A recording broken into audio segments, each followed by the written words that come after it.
তোমার মানি ব্যাগে 5,000 টাকা ছিল, এখন 4,000 টাকা নাই, 1,000 টাকা আছে। তুমি 4,000 টাকা কি করছো?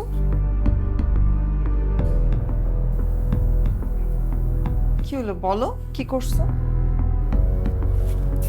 রিশাদ, আমি তোমাকে কিছু জিজ্ঞেস করছি, কি করছো টাকাটা? যে বাসায়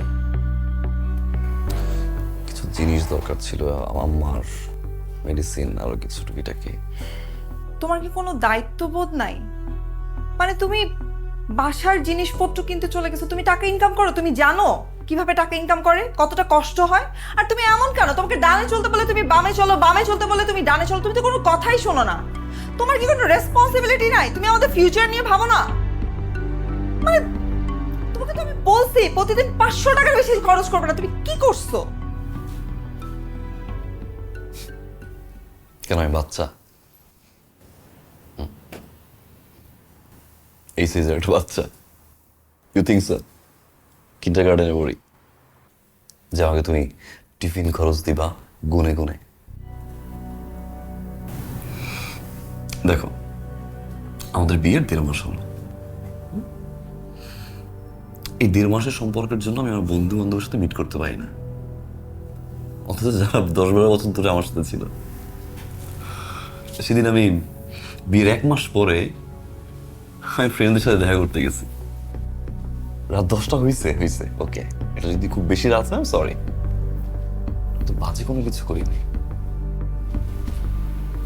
আমি তো তোমাকে পেয়ে তাদেরকে ভুলে যাবো না। রিয়াক্ট করছো,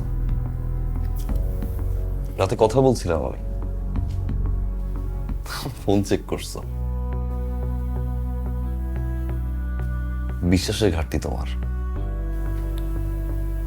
আমার মানি ব্যাগে তুমি হাত দাও। সমস্যাটা কোথায় ফারিয়ে জানো? তুমি ধারণা করছো এরকম ডোমিনেট করে চিৎকার চেঁচামেচি করে আমাকে হাতের মুঠে রাখতে পারবা, কন্ট্রোল করবা আমাকে।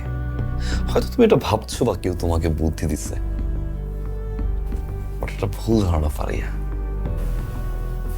টক্সিক সম্পর্ক, টক্সিক রিলেশনশিপ কখনো স্থায়ী হয় না, হোক সেটা বয়ফ্রেন্ড গার্লফ্রেন্ডের আর হাজব্যান্ড ওয়াইফের। আজকে সন্দেহ করছো, কালকে জোরে চিৎকার করবা, পরশুদিন গালাগালি করবা, তারপরে গায়ে হাত তুলবা, একটা সময় গিয়ে এটা বাড়তে বাড়তে বাড়তে বাড়তে ডিভোর্স হয়ে যাবে। মারিয়া, কথাগুলো হাসি দিয়ে বলতে পারতাম, বুঝিয়ে বলতে পারতাম। ডমিনেট করো না। স্টার্টিং দেখে ফেলছি আমি Faria, I know the ending, but এই বাজে এন্ডিং এর জন্য আমি রেডি না। তুমি চাইলে যে কোনো সিদ্ধান্ত নিতে পারো, রেডি ফর ইট।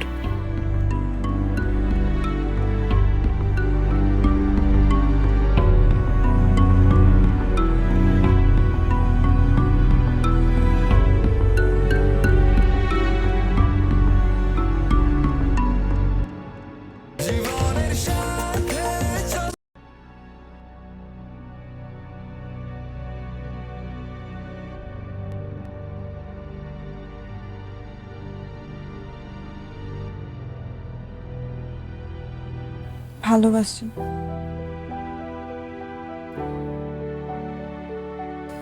অনেক বেশি ভালোবাসি, অতিরিক্ত ভালোবাসি। আর এই কারণেই তোমার প্রতি অনেক বেশি ইনসিকিউর হয়ে গেছিলাম। আমি জানি আমি যা করছি ঠিক করি নাই। ভালোবাসা মানে হচ্ছে ভালোবাসার মানুষটাকে ভালো রাখা, অতিরিক্ত কোনো কিছুই ভালো না। I am sorry.